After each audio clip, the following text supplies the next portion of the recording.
नमस्कार दोस्तों और स्वागत है इस नए लेसन में। पिछले लेसन में हमने देखा कि मैं पर्याप्त अच्छा नहीं हूं जैसी भावना केवल हमारे मन की बनाई कहानी है और इसे चुनौती देकर हम आत्मविश्वास वापस पा सकते हैं। आज हम बात करेंगे एक और सामान्य भावनात्मक प्रतिक्रिया पर, रक्षात्मकता। सोचिए, जब कोई आपकी गलती बताता है तो आपकी पहली प्रतिक्रिया क्या होती है? क्या आप शांत होकर सुनते हैं या तुरंत सफाई देने लगते हैं? कभी कभी हम कहते हैं, यह मेरी गलती नहीं थी, या तुम्हें तो हमेशा मुझ में खोट दिखती है।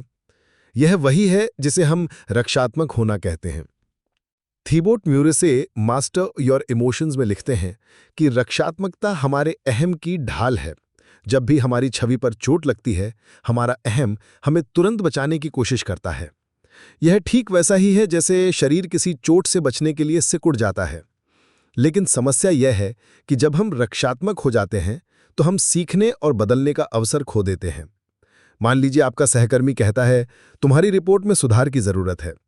अगर आप तुरंत रक्षात्मक हो गए और कहा, तुम्हें कुछ पता नहीं, तो आपने सुधार का मौका खो दिया। लेकिन अगर आप शांत होकर सुनते हैं तो शायद वही सुझाव आपके काम को और बेहतर बना सकता है। रक्षात्मकता हमें दो तरह से नुकसान पहुंचाती है। पहला, यह रिश्तों में दूरी पैदा करती है। जब हम हर आलोचना को हमला मानते हैं तो लोग धीरे धीरे हमें ईमानदारी से कुछ बताना बंद कर देते हैं। दूसरा, यह हमारे विकास को रोक देती है, क्योंकि हम अपनी कमजोरियों को स्वीकार ही नहीं करते, हम उन्हें सुधार भी नहीं पाते। तो अब सवाल यह है कि हम रक्षात्मकता को कैसे बदल सकते हैं। सबसे पहला कदम है ठहरना। जब कोई हमें आलोचना करे तो तुरंत जवाब ना दें।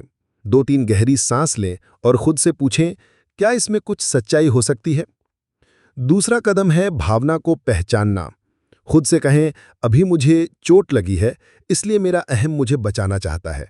जैसे ही आप भावना को पहचानते हैं, आप उसके गुलाम नहीं रहते। तीसरा कदम है सवाल पूछना। रक्षात्मक होने के बजाय आप सामने वाले से पूछ सकते हैं कि क्या आप मुझे बता सकते हैं कि मैं कैसे सुधार सकता हूं। यह ना केवल आपके विकास के लिए मददगार होगा, बल्कि आपके रिश्ते को भी मजबूत करेगा। अब मैं आपको एक अभ्यास बताता हूं। अगली बार जब कोई आपकी आलोचना करे तो तुरंत प्रतिक्रिया देने के बजाय यह 3 वाक्य अपने मन में दोहराएं। यह आलोचना मेरी पूरी पहचान नहीं है, इसमें शायद कुछ सीख छिपी हो सकती है, मैं इसे शांत होकर देख सकता हूं। दोस्तों, इस लेसन का सबसे बड़ा मैसेज यही है कि रक्षात्मकता आपको बचाती नहीं, रोकती है। जब आप आलोचना को व्यक्तिगत चोट मानना छोड़ देते हैं और उसे सीख का मौका मानते हैं, तो आप भावनात्मक रूप से और भी मजबूत बन जाते हैं। तो आज से कोशिश कीजिए कि अगली बार जब भी आप रक्षात्मक महसूस करें तो उसे विकास का दरवाजा माने, ना कि हमला। अगले लेसन में हम बात करेंगे एक और आम अनुभव पर, तनाव यानी स्ट्रेस पर। हम देखेंगे कि तनाव क्यों होता है और कैसे इसे संतुलित कर